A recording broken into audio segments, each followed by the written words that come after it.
नमस्कार दोस्तों, स्वागत है आपका मेरे चैनल पे। दोस्तों, कोटा हरिनारायण जो कि फादर कहे जाते हैं एलसीए तेजस प्रोजेक्ट के लिए, उन्होंने एक इंटरव्यू किया है और उन्होंने कहा है कि एचएएल को अब एक्सपोर्ट की तरफ देखना चाहिए और इंपोर्ट बंद करना चाहिए फाइटर जेट के लिए। और भी उन्होंने बहुत सी बातें कही हैं, आज इसी को डिस्कस करेंगे। चलिए दोस्तों शुरू करते हैं। इंडिया ने अपना सबसे बड़ा फाइटर जेट का ऑर्डर दिया है, जो कि किसी विदेशी फाइटर जेट के लिए नहीं है बल्कि लोकल तेजस फाइटर जेट के लिए है। और ये वही कंट्री है जिसने राफेल खरीदा है, सुखोई मिग वगैरह खरीदे हैं और अब अपना होम बिल्ट एयरक्राफ्ट खरीदने जा रही है। और ये एक बहुत बड़ी छलांग है और ये बात कही है कोटा हरिनारायण ने, जो एलसीए प्रोजेक्ट के हेड रहे हैं। और उन्होंने कहा है कि इंडिया को और भी ऊंचाइयों को छूना है और अब उन्होंने कहा है कि एचएएल के लिए यह टाइम है कि अब उसे एक्सपोर्ट की तरफ देखना चाहिए। और उन्होंने न्यूज़ 18 को एक इंटरव्यू दिया और उनसे पूछा गया कि ये प्राउड मूवमेंट होगी आपके लिए जब डिफेंस सर्विसेज ने सबसे बड़ा ऑर्डर दिया है और ये इंडिजिनस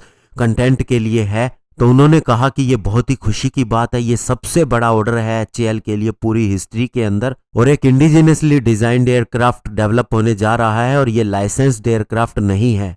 और ये बहुत ही बड़ी मूवमेंट है एचएएल के लिए, एडीए के लिए और पूरी कंट्री के लिए। इसके अलावा दोस्तों उनसे पूछा गया कि कुछ एक तेजस फाइटर जेट ऑलरेडी इंडक्ट किए जा चुके हैं, तो उनका फीडबैक कैसा है। तो उन्होंने बताया कि इंडियन एयरफोर्स की डिजाइन टीम और एचएएल की टीम के बीच में बहुत ही अच्छी इंटरेक्शन है और साथ ही एक इंटरफेस भी बनाया गया है जहां पर जो भी इश्यू होता है उसको हाथों हाथ एनालाइज करके सॉर्ट आउट कर दिया जाता है। और साथ ही उन्होंने कहा कि अभी जितनी भी ऑपरेशनल फ्लाइट हो रही हैं वो फुल फ्लैश हो रही हैं, किसी भी तरह की कोई दिक्कत नहीं आ रही है और इससे हम कह सकते हैं कि एयरक्राफ्ट ग्राउंडेड नहीं है। और शुरुआत के अंदर जो Tejas fighter jet initial operation clearance वाले दिए गए थे, उनके सॉफ्टवेयर को भी अपग्रेड करके फाइनल ऑपरेशनल क्लियरेंस दी जा चुकी है।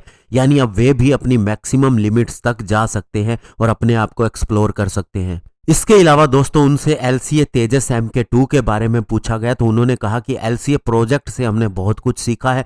जहां तक एलसीए MK1 की बात है, इसे डेवलप होना है और इसके लिए हमने टेक्नोलॉजी डेवलप की है, लेकिन MK2 के लिए टेक्नोलॉजी ऑलरेडी डेवलप्ड है। अब हमें इसके ऊपर आगे जाना है और इंक्रीमेंटल इंप्रूवमेंट करनी है। और साथ ही ये बिगर एयरक्राफ्ट है और ये ज़्यादा वेपन लोड लेके जा सकेगा। MK1 के अंदर वेट ले जाने की क्षमता 3.5 टन है, वहीं MK2 के अंदर ये क्षमता पूरी तरह से डबल है। तो अब आप एक अपने MiG-29 और मिराज जैसे बड़े फाइटर जेट को रिप्लेस करने के बारे में सोच रहे हैं।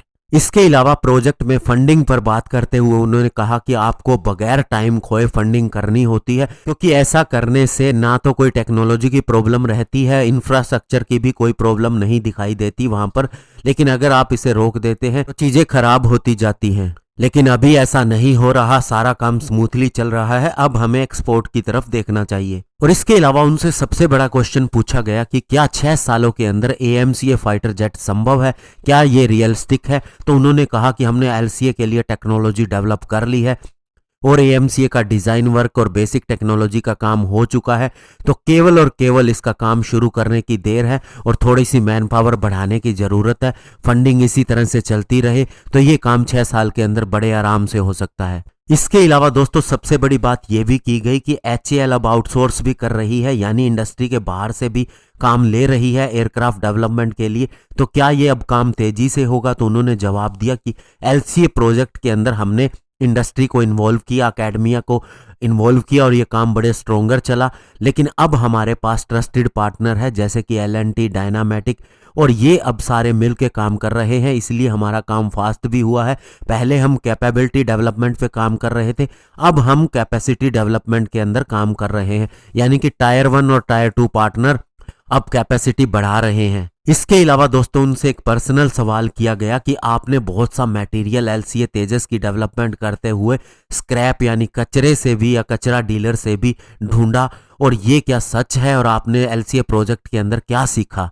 तो उन्होंने कहा मेरी सबसे बड़ी सीख ये है कि एक्स्ट्रा ऑर्डिनरी टैलेंट अवेलेबल है इंडिया के अंदर, स्मॉल और मीडियम इंडस्ट्रीज के अंदर, और इनोवेशन ऑलरेडी इंडिया के अंदर हो रही है। और स्मॉल इंडस्ट्री को मैंने देखा है कि वो सबसे बड़े रिस्क लेते हैं। जिन लोगों की 1 या 2 रूम की फैक्ट्रीज हैं वे कई बार बहुत बड़े वंडर करते हैं। और दोस्तों ये चीज मैंने भी देखी है, आपने भी जरूर देखी होगी, जिसे इंडिया के अंदर जुगाड़ बोला जाता है। कितना कुछ हमारे लोकल लेवल के जो मिस्त्री होते हैं ये सारी चीजें कर देते हैं। और अब दोस्तों इसके ऊपर ऑलरेडी सरकार ने काम शुरू कर दिया है। उनका कहना था कि जो स्टार्टअप शुरू हो रहे हैं और जिस तरह से डीआरडीओ इन्हें आगे बढ़ाने का काम कर रही है, तो ये जो टैलेंट हमारे यहाँ पर मिलता है वो एक्चुअल में एक शेप लेगा।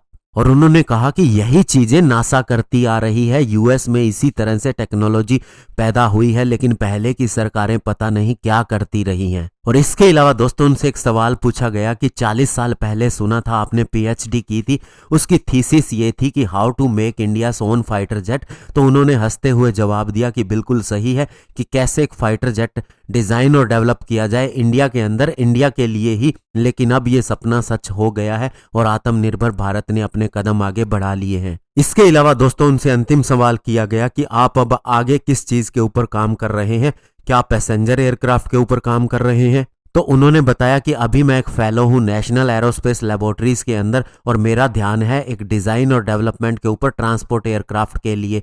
अभी एनएएल ने ऑलरेडी 2 सीटर एयरक्राफ्ट को बना लिया है और नेक्स्ट जनरेशन के ट्रेनर के ऊपर ऑलरेडी काम किया जा रहा है और ये अगले कुछ महीनों के अंदर फ्लाई करेगा। और उम्मीद ये की जा रही है कि अगला design 90 seater regional transport aircraft के लिए होगा और इंडिया के अंदर इसकी बड़ी मार्केट भी है। तो दोस्तों एक तरफ इंडिया ने आत्मनिर्भर भारत के तहत ये राह पकड़ ली है, इसके रिजल्ट आने शुरू हो गए हैं और आगे के लिए भी हमें पता है कि क्या रिजल्ट आएंगे। लेकिन साथ ही साथ स्टार्टअप शुरू करके नई टेक्नोलॉजी के ऊपर भी ध्यान दिया जा रहा है और जो यहाँ का टैलेंट है उसका इस्तेमाल करके बहुत सी चीज़ें नई पैदा की जा रही हैं। धन्यवाद। जय हिंद।